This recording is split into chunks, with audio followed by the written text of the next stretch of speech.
मैं खगड़िया लोकसभा क्षेत्र से आता हूं और मेरी लोकसभा क्षेत्र में की एक बड़ी आबादी कृषि, पशुपालन और मत्स्य पालन करती है और बिहार और देश के विकास में इन क्षेत्रों का बहुत बड़ा योगदान है।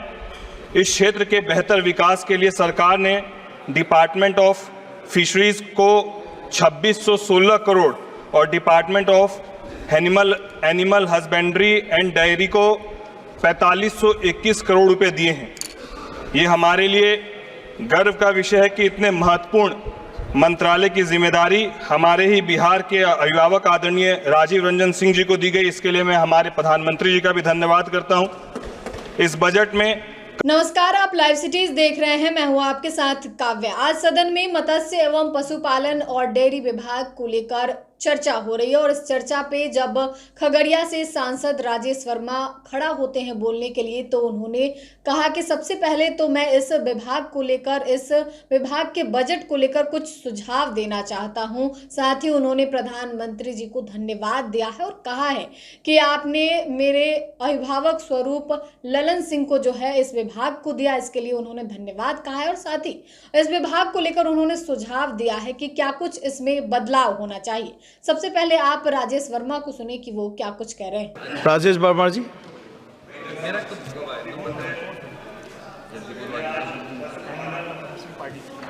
पालन और डेयरी विभाग के लिए वर्ष 2024-25 के बजट में अनुदान की मांग पर अपने विचार को प्रस्तुत करने के लिए आपके समक्ष खड़ा हुआ हूं। यह विभाग हमारे देश के ग्रामीण अर्थव्यवस्था का एक मजबूत स्तंभ है, महत्वपूर्ण स्तंभ है। पशुपालन और डेयरी उद्योग न केवल किसानों की आय में वृद्धि कर रहा है, बल्कि राष्ट्र की पोषण सुरक्षा में भी महत्वपूर्ण अपना योगदान दे रहा है। सभापति महोदय, मैं खगड़िया लोकसभा क्षेत्र से आता हूं और मेरी लोकसभा क्षेत्र में की एक बड़ी आबादी कृषि, पशुपालन और मत्स्य पालन करती है और बिहार और देश के विकास में इन क्षेत्रों का बहुत बड़ा योगदान है।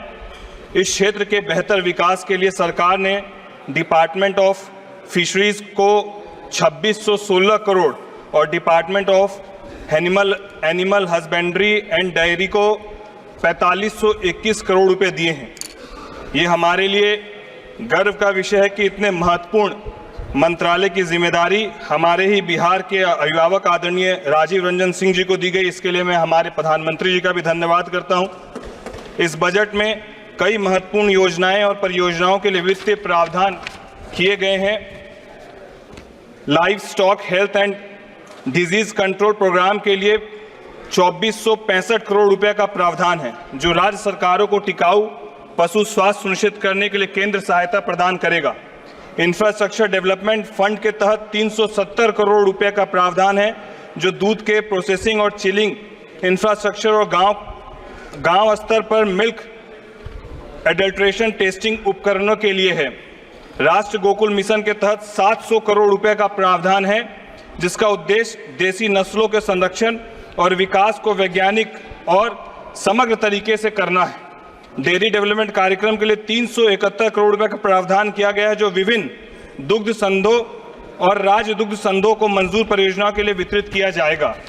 आदरणीय सभापति महोदय, इन योजनाओं और परियोजनाओं का मुख्य उद्देश्य हमारे किसानों और पशुपालकों की आय में वृद्धि करना है। मैं मंत्रालय से संबंधित कुछ सुझाव देना चाहता हूं, जैसे कि उन्नत नस्लों का प्रचार और प्रसार। सभापति महोदय, भारत दुनिया का सबसे बड़ा दूध उत्पादक देश है, लेकिन हम अब भी दूध उत्पादन में कई समस्याओं का सामना कर रहे हैं। 2023-24 में भारत ने लगभग 220 मिलियन टन दूध का उत्पादन किया है। मेरा सुझाव है कि उन्नत नस्लों जैसे फ्रीजियन, जर्सी और साहीवाल को बढ़ावा देने के लिए विशेष नस्ल सुधार कार्यक्रम चलाए जाएं। इन नस्लों के लिए विशेष प्रशिक्षण और प्रचार प्रसार अभियानों का आयोजन किया जाए। और मेरा दूसरा सुझाव है सभापति महोदय, आधुनिक तकनीकों का उपयोग। हाल ही में भारत में दूध उत्पादन के स्वचालित उपकरणों की कमी का सामना देखा गया है। केवल 20% दूध उत्पादक की स्वचालित दूध निकालने की मशीनों का उपयोग कर रहे हैं, जबकि अन्य 80% पारंपरिक विधियों पर निर्भर अब भी हैं। सरकार को स्वचालित दूध निकालने की मशीनों, दूध परीक्षण उपकरणों और अन्य आधुनिक तकनीकों की सब्सिडी प्रदान करनी चाहिए। इसके लिए एक विशेष योजना की शुरुआत की जाए जिससे छोटे किसानों को भी इन उपकरणों की पहुंच सुनिश्चित हो सके। तीसरा मेरा सुझाव आदरणीय सभापति महोदय, पशु स्वास्थ्य और आहार प्रबंधन। भारत में दूध उत्पाद में पशु स्वास्थ्य और आहार प्रबंधन की स्थिति चिंताजनक है। 2023 में पशुओं में होने वाली बीमारियों की वजह से लगभग 15% दूध उत्पाद प्रभावित हुआ है। नियमित पशु चिकित्सक जांच, टीकाकरण कार्यक्रम और बीमारियों की रोकथाम के लिए सरकार को एक व्यापक कार्यक्रम शुरू करना चाहिए। पशुपालकों को आहार प्रबंधन पर प्रशिक्षण देने की कार्यशालाएं चलानी चाहिए। और एक सुझाव मेरा है नवीन तकनीकों का अपनाना। भारत में मछली पालन के क्षेत्र में नवीनतम तकनीकों का उपयोग देखा गया है। 2024 में मछली पालन के लिए नवीनतम तकनीक का उपयोग केवल 25% मछली पालकों के द्वारा किया गया है। मछली पालन के लिए नवीनतम तकनीक प्रशिक्षण प्रदान करने के लिए विशेष कार्यक्रम और कार्यशालाएं आयोजित की जाए। और अंतिम मेरा एक सुझाव है, मछली पालन में प्रशिक्षण और शिक्षा को लेकर मछली पालन में किसानों को आवश्यक प्रशिक्षण की जो कमी है उसमें केवल 30% मछली पालक ही सही प्रबंधन विधियों और आहार प्रबंधन से परिचित हैं। सभापति महोदय, मैं आपके माध्यम से पशुपालन और डेयरी विभाग के प्रस्तावित बजट न केवल आर्थिक विकास के लिए महत्वपूर्ण है बल्कि सामाजिक और पर्यावरण स्थिति के लिए भी आवश्यक है। हमारे देश के ग्रामीण क्षेत्रों में समृद्धि लाने के लिए इस बजट का प्रभावी क्रियान्वयन आवश्यक है। इस महत्वपूर्ण उद्देश्य की पूर्ति के लिए मैं इन अनुदानों की मांग का समर्थन करता हूं। धन्यवाद जी। आपने खगड़िया सांसद राजेश वर्मा को सुना, जो कि कहते हुए नजर आए हैं कि मत्स्य पालन में किसानों को प्रशिक्षण मिलना चाहिए। साथ ही उन्होंने यह भी कहा है कि जिस तरीके से किसान जो है पशुपालन में सदियों पुरानी तकनीक को इस्तेमाल कर रहे हैं उसे अब हटाना चाहिए, आधुनिक तकनीक आनी चाहिए, मछली पालन को लेकर प्रशिक्षण मिलना चाहिए। और साथ ही उन्होंने प्रधानमंत्री को धन्यवाद कहा है। तो फिलहाल के लिए इतना ही। साथ ही चैनल को सब्सक्राइब करें, फेसबुक पेज को लाइक करें। वीडियो देखने के लिए आपका धन्यवाद। मैं खगड़िया लोकसभा क्षेत्र से आता हूं और मेरी लोकसभा क्षेत्र में की एक बड़ी आबादी कृषि, पशुपालन और मत्स्य पालन करती है और बिहार और देश के विकास में इन क्षेत्रों का बहुत बड़ा योगदान है।